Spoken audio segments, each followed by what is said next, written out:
Okay, here's a voiceover lecture on cardiovascular and pulmonary systems or conditions, kind of focusing in on pediatrics, focusing in on cystic fibrosis, asthma, um, and maybe some children with some heart complications as well. So I'm hoping that we can look at common diseases, disorders, looking at etiology, symptoms, how they're diagnosed, treatment, prognosis, looking at body systems, and understanding the disease or disorder or condition related to how that affects occupation. When you look at cardiovascular and pulmonary systems, children that may have heart and or lung diseases may be classified as medically fragile. Medically fragile children may not go out and play excessively, right, like a typical child, and they may limit kind of their exposure to certain types of activities. And so you may see children that are, quote, medically fragile experience delays in their growth and in their overall development.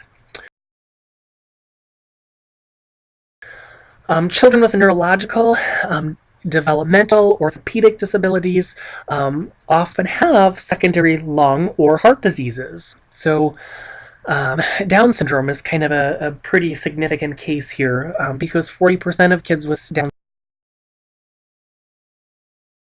syndrome have some sort of a heart or lung condition as well. When we talk about conditions in the cardiac system, cardiac or heart disease can either be congenital, so something that happens around the time of birth, or it can be something that is acquired. And so congenital may be related to a valve or some type of a shunt disorder, something that maybe is genetic in nature. A lot of genetic syndromes like your trisomy 18, trisomy 21, Turner syndrome that usually affects only girls, so something that's chromosomal, often has heart complications or cardiac complications associated with it. And so those cardiac conditions would be related to their congenital type of conditions. Acquired type of heart disease is related more towards the result of some type of disease or an infection. So with cardiomyopathy, because of some disease or an infection, there may be a thickening and or hardening of the heart wall, which is your cardiomyopathy. If they get some type of rheumatic fever, they may have inflamed valves. They may cause certain types of leaking or certain types of tearing and then scarring and scar tissue in the heart. Endocarditis may be just a general inflammation of the heart, but unfortunately you'll see emboli or embolism that's sent away from the heart because, again, the heart's not contracting as it should, which allows the blood to pool and clot and those sorts of things. Pericarditis is usually some sort of a viral infection that surrounds the pericardium, which is actually the thin layer around the heart muscle itself. So again, looking at these heart diseases, it can be associated with something congenital, or it can be related more towards something acquired. The pulmonary system is associated with, the respiratory system. So the function is to exchange gases between the blood from the air that we breathe.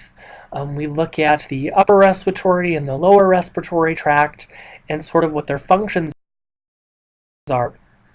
And so the upper respiratory includes our nose, our mouth, our throat, our esophagus, our trachea, and the purpose is to filter out the air to warm and humidify the inspired air for our lungs and optimal oxygen absorption into our blood.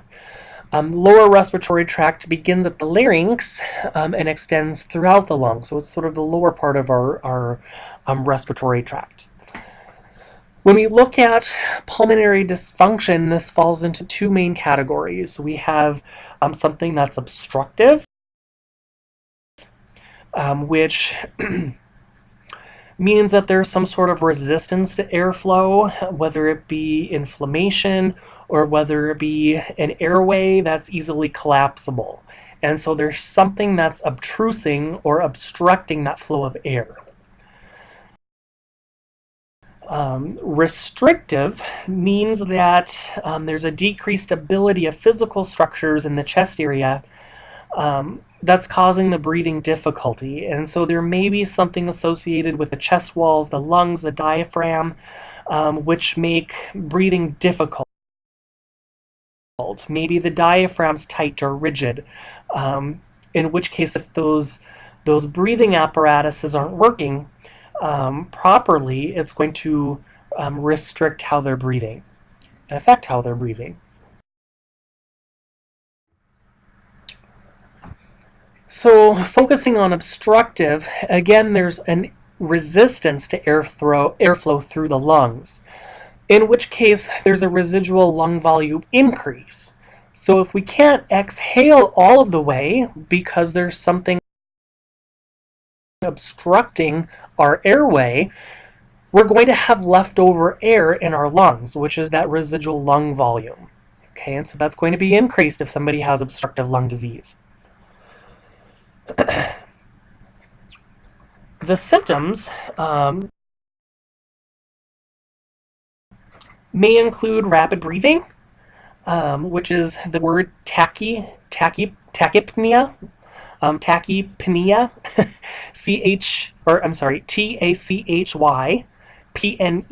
So again, medical terminology, breaking that up.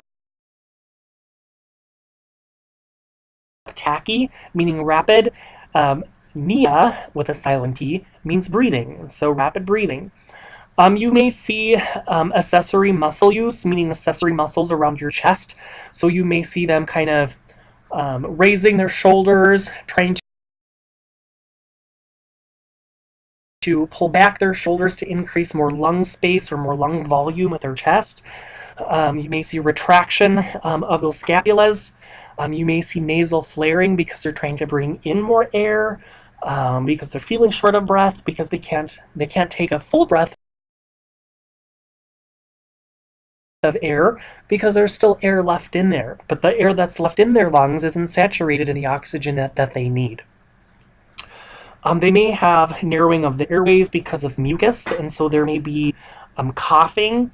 There may be bronchospasms, which construct the bronchioles within the lungs. So then again, that's something that's obstructing that airflow.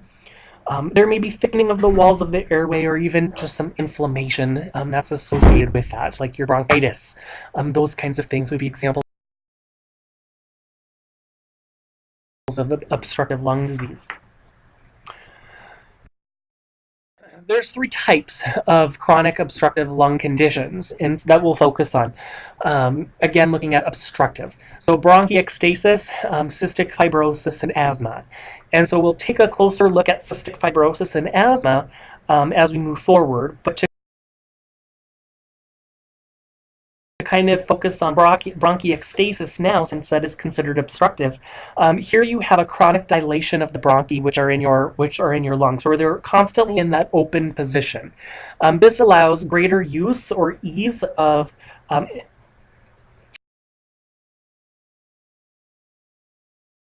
pathways or infections to move back and forth, and so they're more likely to have a spread of infection more readily, upper respiratory infections, those sorts of things. Because the bronchi are chronically dilated or in that open position, they're more prone to these infections, which are going to damage the lining and tissues of the lungs. This causes a damage, is going to cause a lot of mucus, a lot of thick mucus, so kind of similar to cystic fibrosis, but again, cystic fibrosis is more genetic. So again, with bronchiectasis, hydration is going to be very important. Hydration meaning the more fluid you get, the looser that phlegm, that fluid in your lungs is going to be, which is going to be easier to cough it out since those bronchi are dilated. Cystic fibrosis is another chronic obstructive lung condition, and it's the most common life-threatening genetic disease in the U.S. The incidence range from 1 to 3,300 live births to 1 to 2,500 newborns. And again, it's obstructive because there's really thick mucus that's clogging and obstructing the lungs. And unfortunately, with that really thick mucus, bacteria is attracted to it, and so it causes a lot of infections. A lot of times people with CF are coughing up this mucus, right? And then they're swallowing the mucus, and so this really thick mucus, not only is it produced in the lungs, it's produced in the digestive tract, but also because they're coughing up this mucus and potentially swallowing it, there's a lot of mucus that obstructs the pancreatic ducts, and it is so thick it really affects the digestive system as well. So you'll have issues with constipation, you'll have issues with those sorts of things.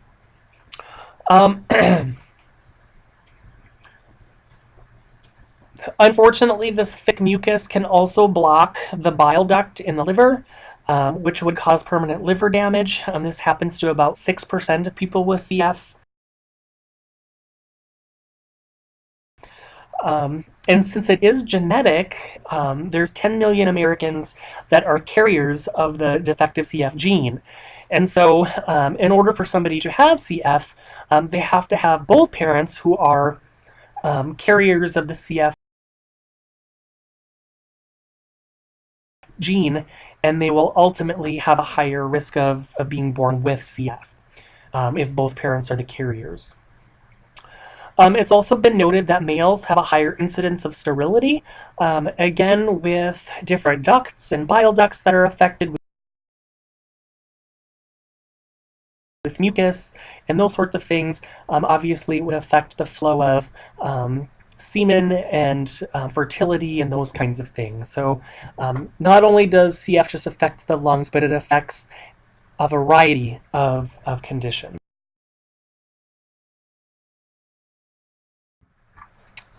So the symptoms that we see with people who have CF are a persistent cough, because again, they're trying to get that phlegm out, or they're maybe wheezing, so when they're trying to inhale or even exhale, there's that phlegm that's obstructing their airway.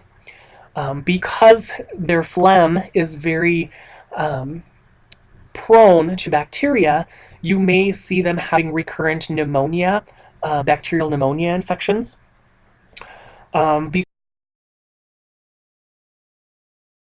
Because they're constantly, their digestive system is full of phlegm. Also, you may see that they have poor weight gain because they're not hungry.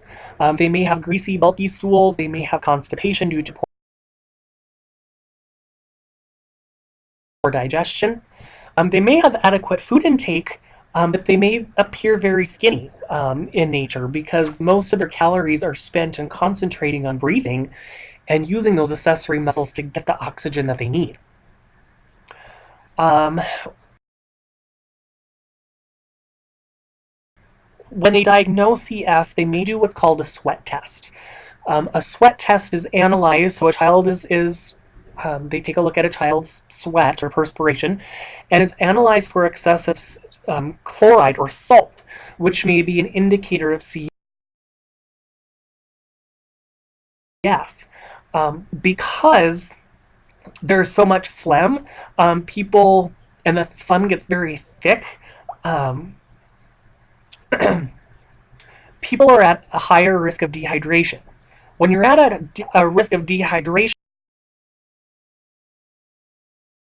that means that your body's not able to absorb the sodium that it normally does when you're drinking water or those kinds of things. And so this salt or chloride would be removed by the body from sweat. And so,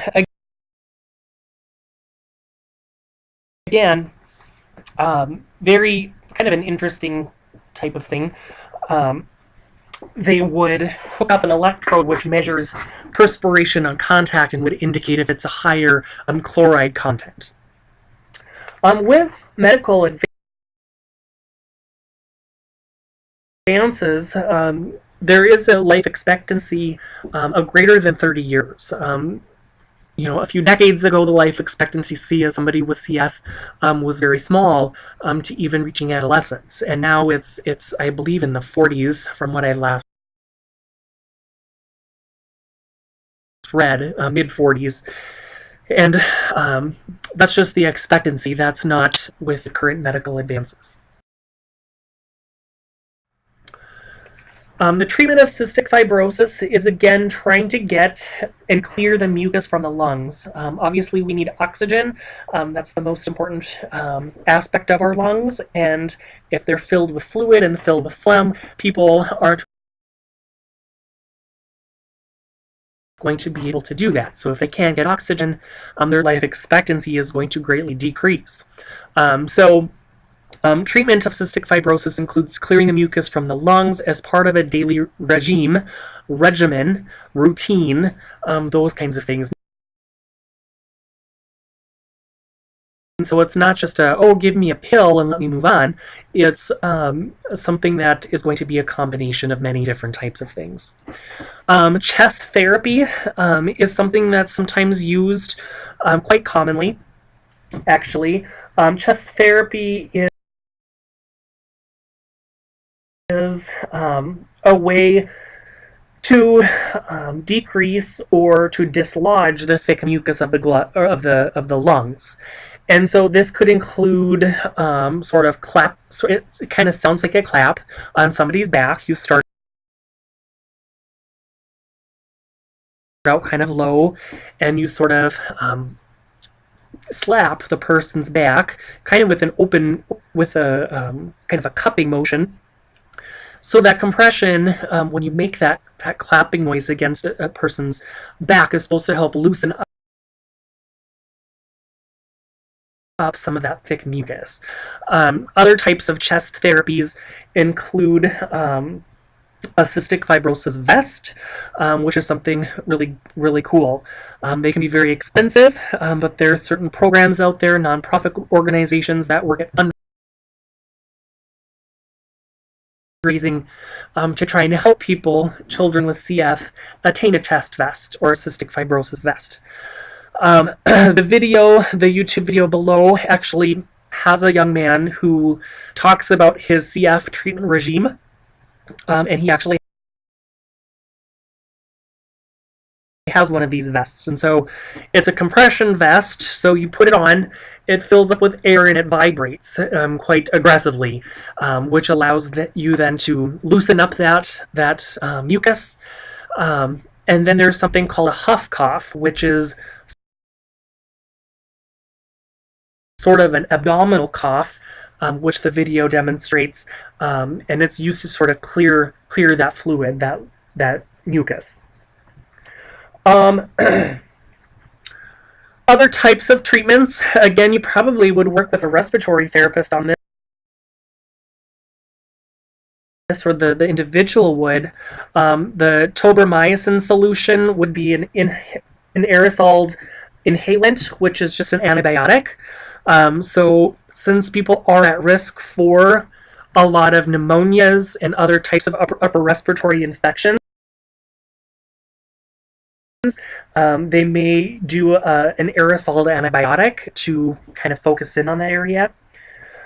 Pulmozyme is actually a mucus thinning drug, and so if it's a drug. A lot of times,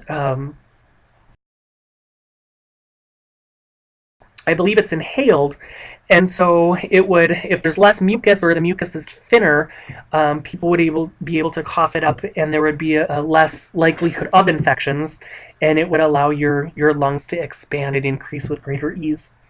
Azithromycin is also an antibiotic that's commonly prescribed with people with CF. Usually, it's used for chronic bacterial pneumonia infections. Pancreatic enzyme supplements are also used. In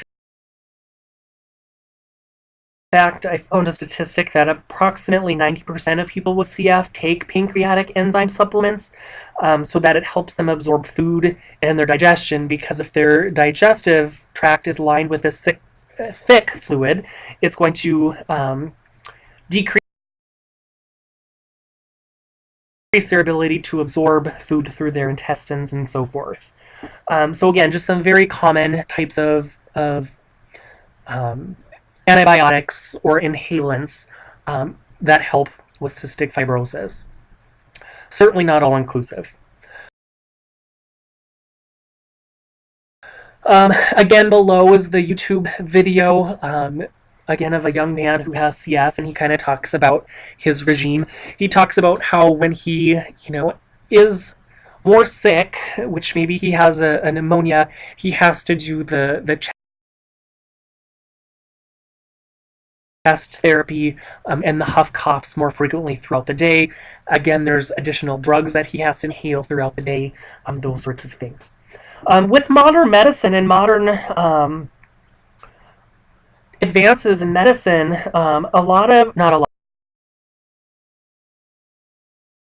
lot, approximately 200 patients per year are getting lung transplants. Lung transplants, there tends to be a little bit of controversy around them because typically lungs as an organ don't do as well as a transplant. They don't last as long as, say, a heart or a kidney. However, they're finding that cystic fibrosis patients do well with lung transplants, or do better with lung transplants than any other type of diagnoses, like a lung cancer or something along those lines. So COPD, those kinds of things. And so 80% of individuals with a lung who have had a lung transplant are still alive after 1 year. 50% of people who have had a lung transplant are still alive after about 5 years. And so that drastically goes down. Again, those lungs just don't last as long with those lung transplants. I have known kids who, not any kids that I've treated, but kids that have been friends of the family, have been diagnosed with CF. And it's been more of a severe type of case, and so they've actually moved to a children's hospital community down in Texas because they had a greater likelihood of having a lung transplant for their young kiddo who was, I believe, about 9 years old. And so it was a friend of one of my nieces.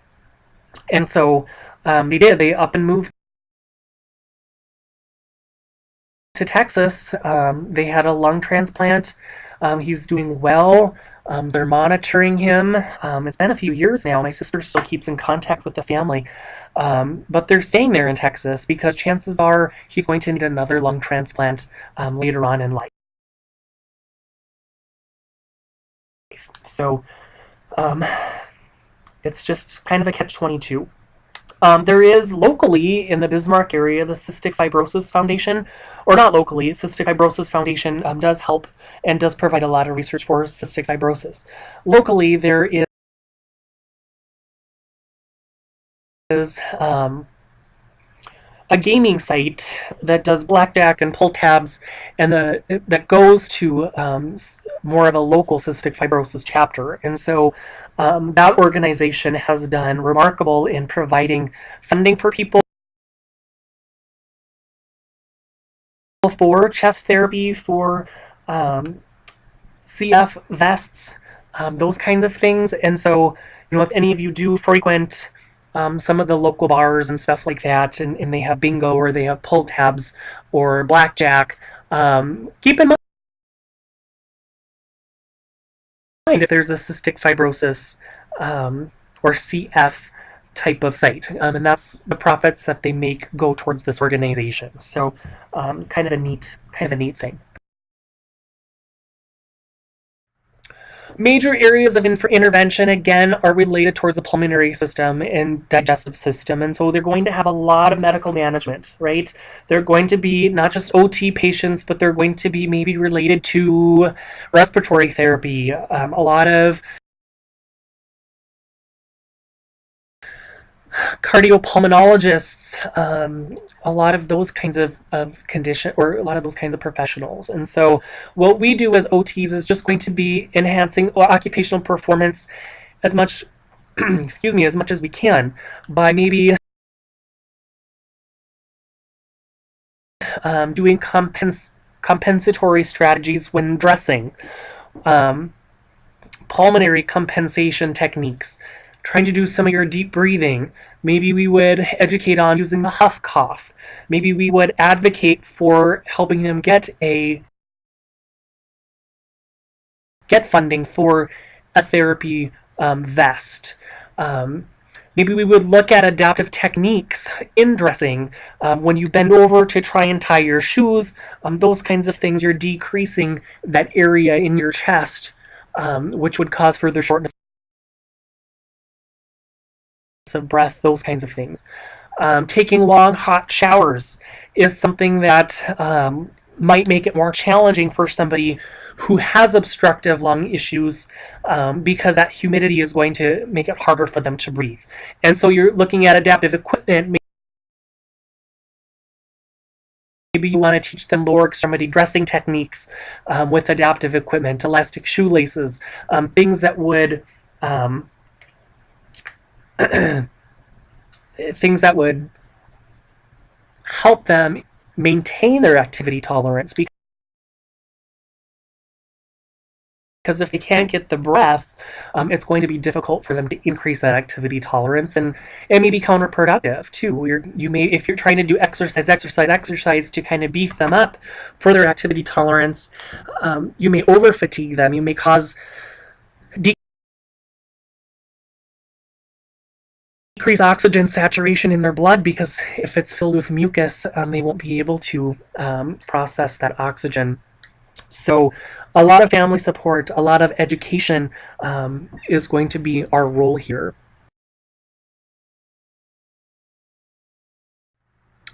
Looking at asthma, it's another obstructive lung condition. Excuse me. Asthma can be brought on by sensitivity to allergens or irritants in your environment. People who have asthma can either get it genetically, or they may have a predisposition to the condition. There's all kinds of speculation about it. I've done a lot of research in asthma recently, as one of my kids has been diagnosed with asthma. I think finding his trigger is something that's very important. Bringing him into my home, he presented with a dry chronic cough. All of his brothers were very sick. That was part of the reason why they were brought into foster care, was because just not properly being taken care of. And so, here on our doorstep are 3 very sick kids with coughs.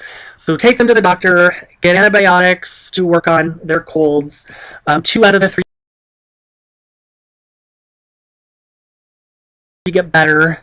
2 out of the 3 had a very productive cough, meaning they were coughing up a lot of phlegm, and obviously it was an upper respiratory infection.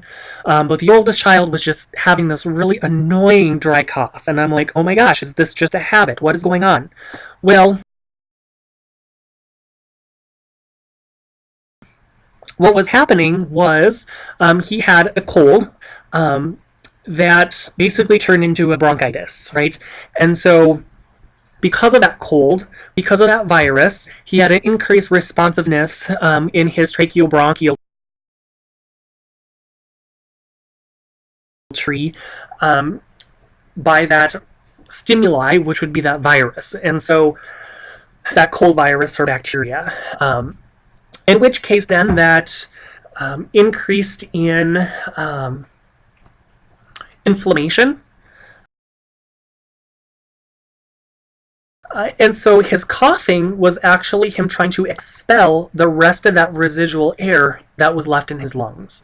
Which is why, if it's just air, it's that dry cough, because he's just trying to expel that air. Whereas the other boys, they were coughing to expel that phlegm, that fluid, and so it was a, that rattly cough. So again, etiology can be those irritants, such as cold air. It can be a cold virus. It can be allergens, which was a big concern of mine because I had dogs, and I now have cats and a bird and those kinds of things. And so, were there any of those allergens that were causing this asthma exacerbation? Again, symptoms can be wheezing. Not always, though. This particular child, I never noticed wheezing. Wheezing being kind of that high-pitched whistling, kind of a wheeze. Coughing, again, that dry, more of a dry dyspnea, which means difficulty breathing, so you may see them kind of gasping for air, like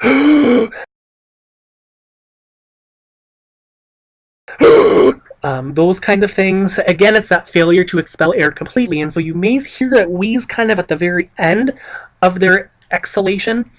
And asthma can occur acutely, so they may have just very symptom-free periods and then have a very drastic asthma attack, which in my particular case happened with relation to just a general cold or bacteria. Prolonged asthma symptoms can leave a person exhausted, just utterly drained and fatigued because they are working so hard trying to just breathe in. When you lay down on your back, you have the gravity pressing down on your lungs, and so if you're having trouble breathing, laying flat on your back is one of the worst positions you can be in. And so a lot of times you have people who are sleep deprived because they can't get comfortable when they're laying down. It's harder to breathe, and so which then increases exhaustion. So interestingly,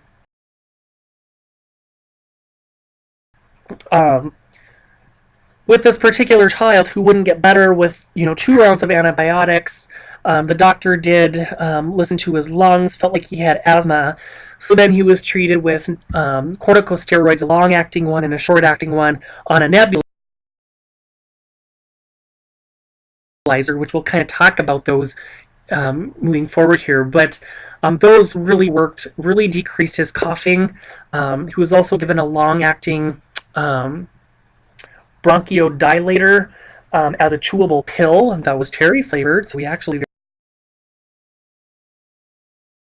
very liked to eat this pill, and so with the treatment of that, the exacerbation cut down.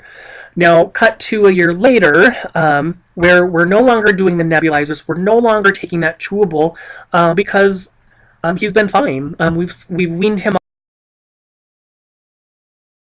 off of that with the supervision of his doctor. We're increasing his activity level. We're monitoring his breathing, and I don't hear any wheezing or crackling or things like that. But then he gets a really bad upper respiratory infection about a year ago. He had a very high temperature. I'm talking like 103, 104 temp. And he is just usually a bubbly, very positive kid. And he's in tears just being there, just being alive, right? Black rings around his eyes, can hardly get out of bed. Um, he'd go into coughing fits where it was a dry, non-productive cough to the point of dry heaving, to the point of almost throwing up. Because again, he just was coughing, trying to expel that air. And what was really scary for me, of course, this is all happening on a Saturday, a Sunday, so I couldn't get into the pediatrician. But what happened when he was laying in bed having one of these coughing fits, there was a loud popping noise, which I have never heard before. And I'm like, oh my gosh. Well, here his bronchioles were dilated, or they were constricted so much with inflammation that he was trying to cough so hard to expel the air in his bronchioles that air pushed through that constricted bronchiole so hard that it actually made a popping noise. Which, oh my gosh. So, the next day, of course, we're doing breathing treatments and stuff. The next day, I took him to his pediatrician immediately. And yeah, it was an exacerbation, a severe asthma exacerbation. And so at that point, we didn't have any additional breathing. Like, what do you do? What kind of meds do you give him? And so, she recommended like 3 nebulizers a day, which the nebulizers look like kind of a mask that goes over their mouth and nose. And you pour the liquid medicine into a little cup that attaches to the mask, and it's hooked up to an oxygen tube. It looks like an oxygen tube to a little machine. You flip it on, and it sounds like really loud, and then all this humidity, all this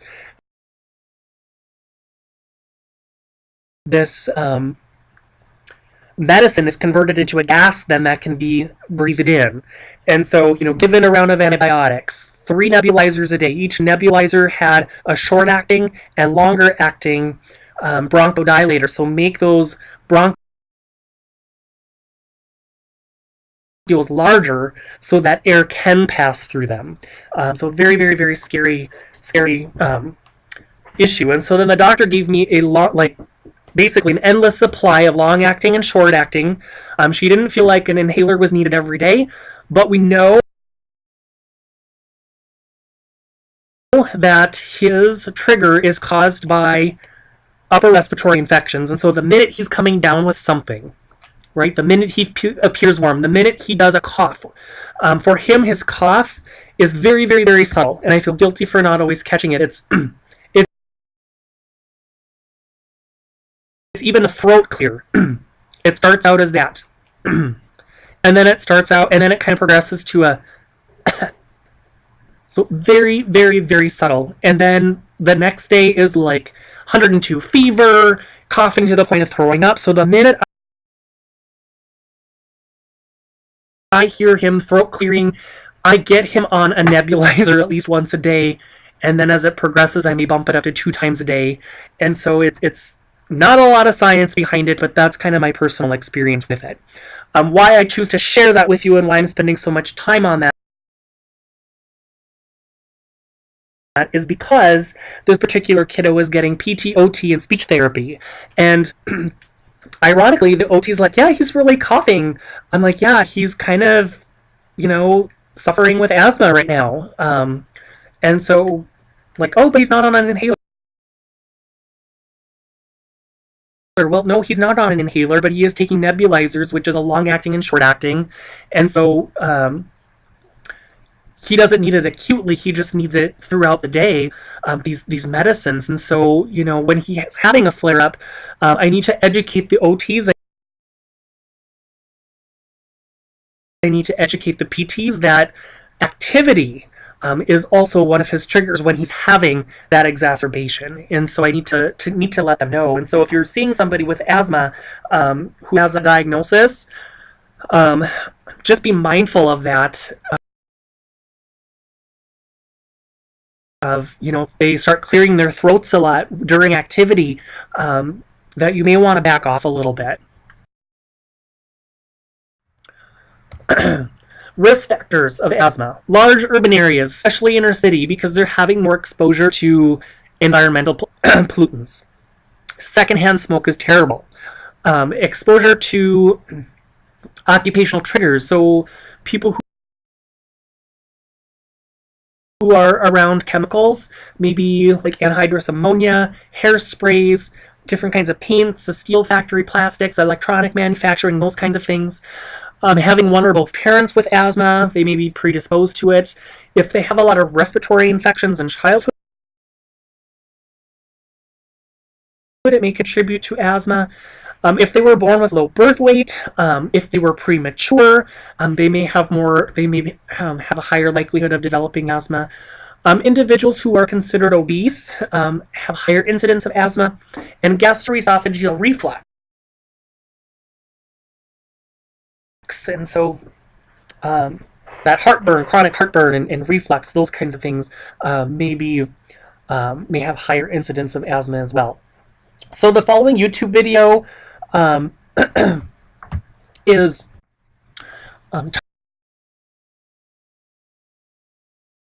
talking about just additional triggers, those sorts of things. I think on here, it doesn't. What I found in the text and stuff wasn't necessarily triggering, or wasn't exactly.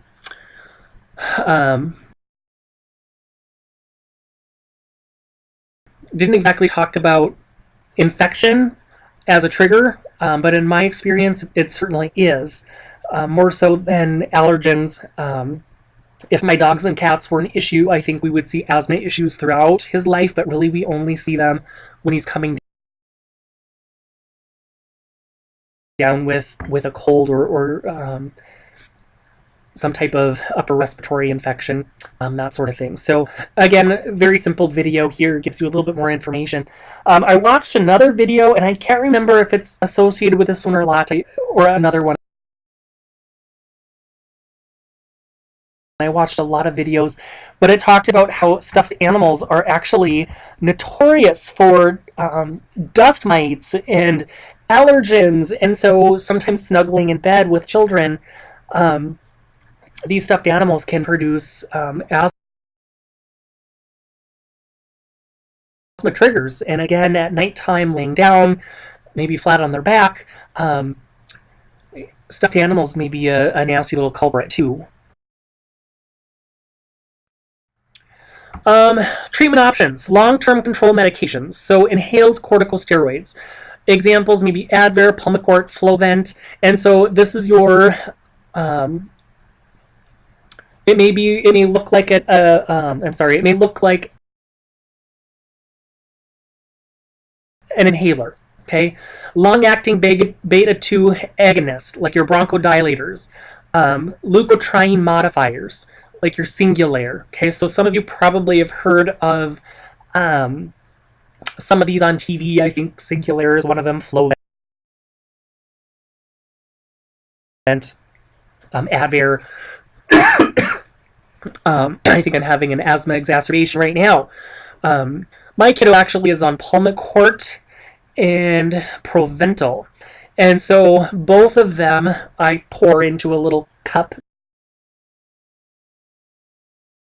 type thing, and then actually give him via nebulizer. And so again, with the nebulizer going, it's not just an albuterol or an inhaler that you probably are all familiar with. It actually goes into a little cup, and then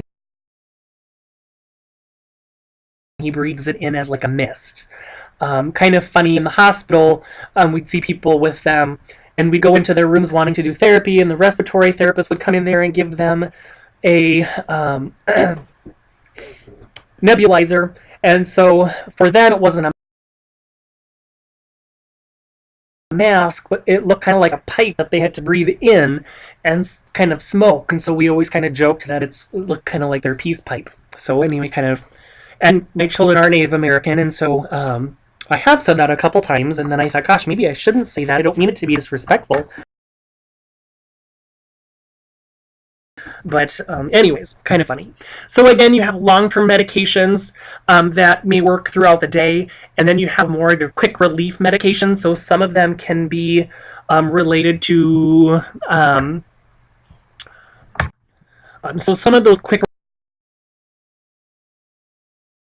relief medications can also be used as like an emergency inhaler, those kinds of things. And so what's something that's going to immediately open up those bronchioles to allow relief for breathing, and what's going to kind of last throughout the day. And so that's kind of where treatment is focused. There's also IV corticosteroids, and there's also oral. And so, so again, my kiddo was given an oral corticosteroid as well, which he hasn't been on for a long time, but that really helped that chronic dry cough that he had. Immunotherapy or allergy desensitization shots, those are something kind of interesting.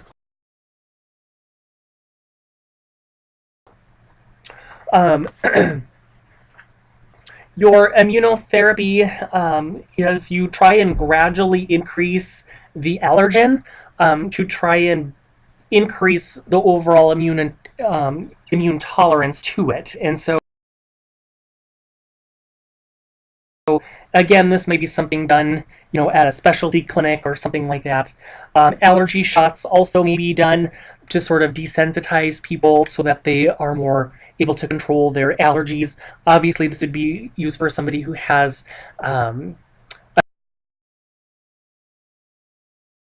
trigger is an allergen. The anti-IgE antibodies is something interesting. Your allergies, when you have an allergy, it's only for those with allergy-induced asthma, obviously. Also, your body or your immune system produces IgE antibodies, and so those antibodies are actually going and attacking the allergen, such as pollen, dust, pet dander, those kinds of things. And so if you have an anti-IgE, it's a medication, an example is Xolair, that actually would be used to stop the production of those antibodies. And so again, IgE is an antibody your body naturally produces to fight off the allergens. So an anti-IgE would be to kind of tell your body, hey, slow down here. We don't need to get so bent out of shape over dust. Psychosocial concerns. Kiddos will be frustrated, angry, depressed because they won't be able to do the activities that they want to do. They won't be able to run outside as fast as their friends or their peers at recess. They're going to be pretty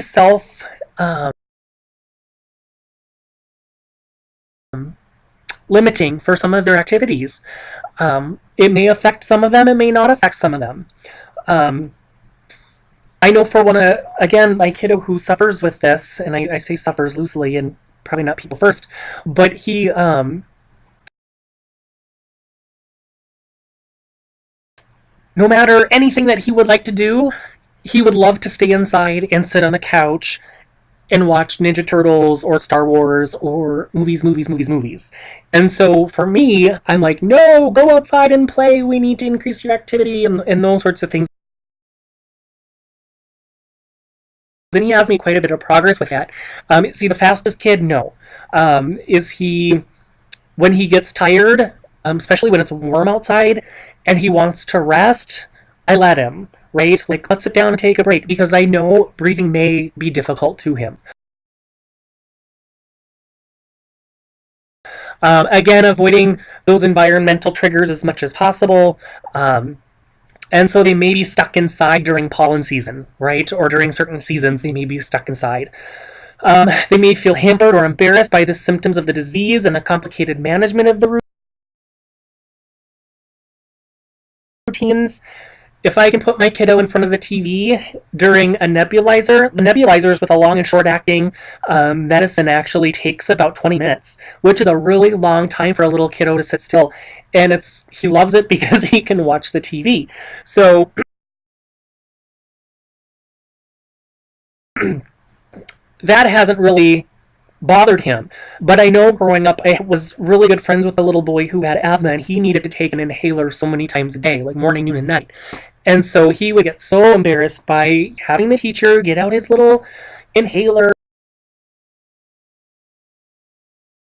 and then he'd have his like whole routine, and he was embarrassed by it. Um, if they're limited with physical activities, they may inhibit social opportunities. And so I notice when I drive by recess where my kid plays, when kindergarten first started, he would be sitting on the step or sitting on the tire swing, and the other kids would be playing soccer and those kinds of things. And it just kind of broke my heart. Like, and I'd talk to him and I'd be like, "Oh, are you sad you're not playing soccer?"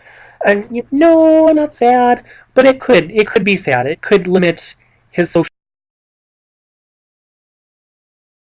opportunities. And so um, I ended up getting him a soccer ball and practicing some soccer with him at home and increasing his confidence that way. And then he was able to go out, and eventually he was playing soccer with his peers. And he sometimes, and I try and watch him sometimes do that, and he sometimes will walk across the field instead of run. Um, and that's just part of who he is. And so just know that some kids may be frustrated since he's always probably had this condition. He probably hasn't known what he's missed, and so it really probably didn't bother him so much.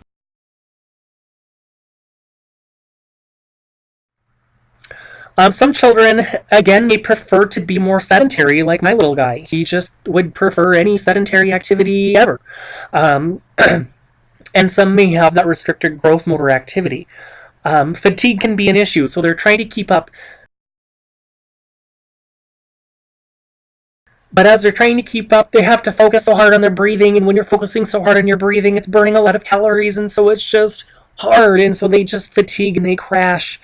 Um, Social implications, again, if they're withdrawn, if they don't feel like they're able to do something, or if they don't feel like they're able to do well at something, they may face that rejection, they may feel isolated, um, those kinds of things. They may have prolonged hospitalizations for really severe cases. Again, those prolonged hospitalizations could result in delayed development. It could result in sensory motor deprivation, poor strength and endurance, and deconditioning. And this could be just if they tend to be more sedentary, and really limit themselves because of their activity. And so it's a fine tooth comb or a fine line on how hard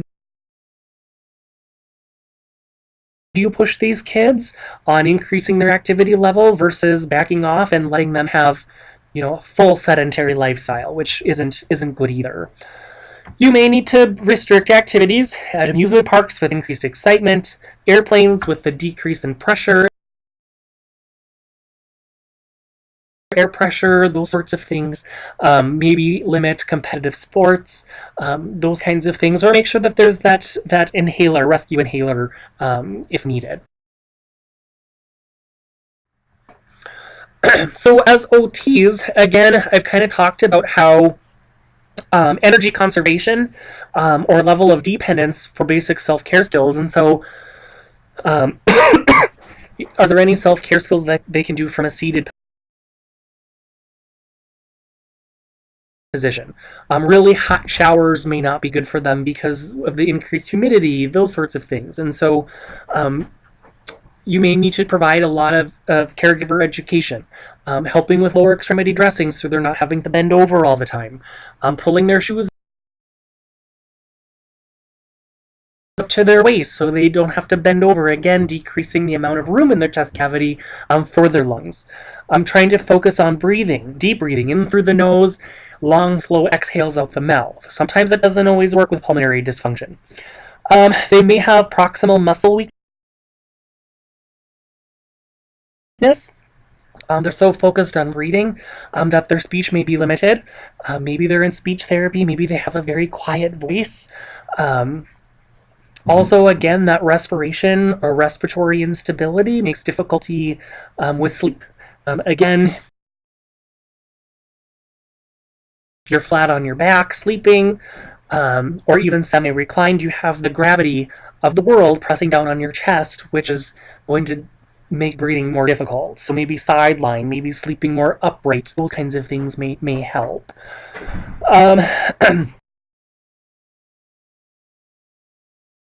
Knowledge about the disease can empower and educate the child while decreasing fear. I worked with a kid who had higher functioning autism, who was premature, had a diagnosis of asthma, and he was so low tone just in general, and fatigue, and that was affecting a lot. And so we had a goal to increase his activity tolerance so that he could tolerate taking out the garbage, so that he could tolerate his morning self-care routine, those sorts of things. And so we were trying to do some different types of just upper extremity strengthening, like elliptical stuff, just fun stuff that the caregivers could take, because they had a gym membership and they wanted to get him involved in that and those sorts of things. So we were working on some of those things in the therapy clinic. However, since he had asthma, and he showed very little external symptoms like the wheezing and stuff like that, but his pulse ox, his oxygen saturation levels would just drop. And so we don't want to do that either. And so, I had access to a pulse oximeter, so it's just a little tool that you put on their finger and it tells you the oxygen saturation in their blood, which we want it to be at 90 or above. And so when that would start to decrease and get closer to that, he usually was like a 98, 97, and then he'd start to exercise. It would kind of drop down to a 94. So when it would drop lower than that, we would take a break and we would inhale and exhale. And he became very empowered. The family actually bought him one and they took him one to the gym, and he just loved watching his heart rate go up and his what he needed to do. Oh, it's at 94. I need to take a break. I need to do my deep breathing, those kinds of things. So again, decreased activity tolerance is going to affect what activities they like to play with.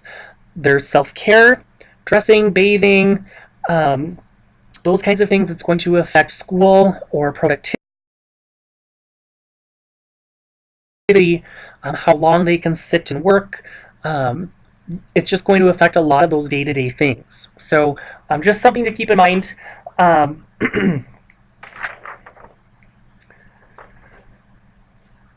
Just checking my notes here. So again,